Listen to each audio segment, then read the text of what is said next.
Hi everyone, எல்லாருக்கும் happy Pongal. இன்றைக்கி சூரிய பொங்கல்னு சொல்கிறாங்க, மகர சங்கராந்தின்னு சொல்கிறாங்க. அப்புறம் தை பொங்கல். அது என்ன பொங்கலாக இருந்தாலும் அந்த ஸ்வீட் பொங்கல் தான் நம்மளுக்கு. ஸோ என்னோடய பொங்கல் எப்படி போச்சுன்றது பார்க்கலாம் வாங்க.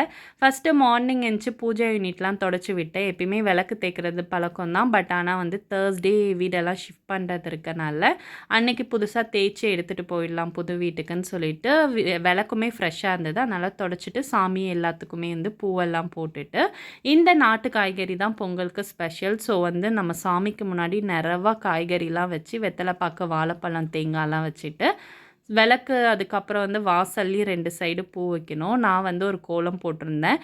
என்னன்னு பார்த்தீங்கன்னா மயில் கோலம். பட் அதை பார்க்க குயில் கோலம் மாதிரி ஆயிடுச்சு. சரி, ஓகே, ஏதோ ஒன்று நல்லா இருக்குன்னு விட்டாச்சு. அதுக்கப்புறம் பொங்கல் பானைக்கு திருநூறெல்லாம் தேய்ச்சி குங்குமம் வச்சுட்டு சந்தனம் குங்குமமும் வைக்கலாம். இந்த மாதிரி திருநூறு தேய்க்கும்போது அது பார்க்கவே ரொம்ப ப்ளசண்ட்டாக மங்களகரமாக இருக்கும். அதுக்கப்புறம் இந்த வாட்டி பொங்கலுக்கு பச்சரிசி தான் எடுத்திருக்கேன். நிறைய பேர் புழுங்கரிசி கூட யூஸ் பண்ணி நான் பார்த்துருக்கேன். பட் நான் எப்பயுமே பச்சரிசியில் தான் பண்ணுறது. டேஸ்ட் நல்லாயிருக்கும். நம்ம பானையை அடுப்பில் வைக்கிறதுக்கு முன்னாடி அரிசியை நல்லா அளந்தெடுத்து கொஞ்சம் கழுவி ஊற வச்சுருங்க. ஏன்னா டக்குன்னு வெந்துடும். கரெக்டாக அந்த நல்ல நேரத்துக்கு முன்னாடி நம்ம சாமிக்கு படைச்சி நம்ம தீபார்த்தனை காட்டுறதுக்கு கரெக்டாக இருக்கும். 2 கப் அரிசிக்கு ஒரு 5 கப் தண்ணி, 1 கப்பு பால் வச்சேன். பால் வச்சா தானே அது பொங்கி வரும் பொங்கல் அன்னைக்கு அப்படின்னு சொல்லிட்டு, அதுக்கப்புறம் நல்ல நேரம் பார்த்து அடுப்பில் வச்சு எல்லா சாமியும் வேண்டிக்கிட்டு அடுப்பை ஆன் பண்ணியாச்சு.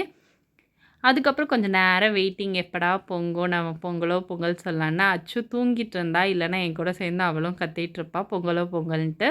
அதுக்குள்ளே சர்க்கரை எல்லாத்தையும் இடித்து வச்சுக்கிட்டேன். சர்க்கரை, சுக்கு, ஏலக்காய் இதெல்லாமே ரெடி பண்ணி நம்ம வச்சுக்கிட்டா டக்கு டக்குன்னு பொங்கல் வச்சுட்டு எப்போயும் அங்கே இங்கேயும் திரிய வேண்டாம், அலைய வேண்டாம். டக்குன்னு நம்மளுக்கு அடுத்தடுத்து என்னன்னு யோசனை வரும்.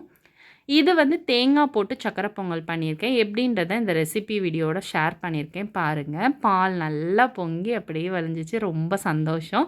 அதுக்கப்புறம் பொங்கல்னு சொல்லிட்டு அரிசியை இந்த மாதிரி 3 சுற்றி போடணுன்னு எங்கள் அம்மாச்சி சொல்லுவாங்க. அந்த மாதிரி கை நிறைய எடுத்து சுற்றி அடுப்பில் போட்டாச்சு. நல்லா அரிசி கொதித்து வெந்து வரத்துக்கு டைம் ஆகும். அது வெந்த மாதிரி தான் தெரியும். பட் சர்க்கரை போட்டால் அரிசி தேறி வந்துடும். ஸோ நல்லா குழஞ்சி வரணும். நிறைய தண்ணி விட்டு வேக வச்சு எடுத்துக்கோங்க. சர்க்கரையை அப்படியேவோ நீங்கள் அரிசியில் ஆட் பண்ணிக்கலாம். பட் ஆனால் நான் உருக்கி ஆட் பண்ணேன். கொஞ்சம் சீக்கிரமாக அதில் மிங்கிள் ஆகிடும்னு சொல்லிட்டு சர்க்கரையை உருக்கி அந்த அரிசியில் ஆட் பண்ணிவிட்டு சுக்கும் ஏலக்காவும் தட்டி போட்டுருணும்.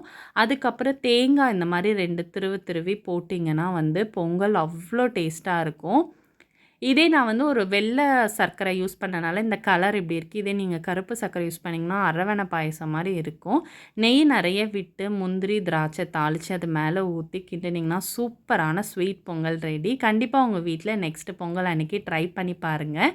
எல்லாமே செஞ்சுட்டு சாமி முன்னாடி கொண்டு போய் வச்சு அப்புறம் மஞ்சள் இஞ்சி வாங்கினதை பானையில் கெட்டிட்டேன். நான் கெட்டிட்டு அதில் அடுப்பில் வைக்கலை. ஸோ ஏதாவது அப்புறம் பற்றிக்கும் கொஞ்சம் பயம். அதுக்கப்புறம் 2 சைடும் நல்லா மங்களகரமாக கெட்டி விட்டுட்டு கற்பூரம் வச்சு சாமிக்கு தீபார்த்தனை காட்டிட்டு பொங்கலை எல்லாம் படைச்சிட்டு காக்காவுக்கு வச்சிடலாம், சூரியனுக்கும் படைச்சிடலான்னு சொல்லிட்டு கொஞ்சம் வெத்தலையில் சக்கரை பொங்கல் வச்சு மாடிக்கு கொண்டு போய் வைக்க போனேன். ஆனால் காக்கா எதுவும் திரும்பி கூட பார்க்கல.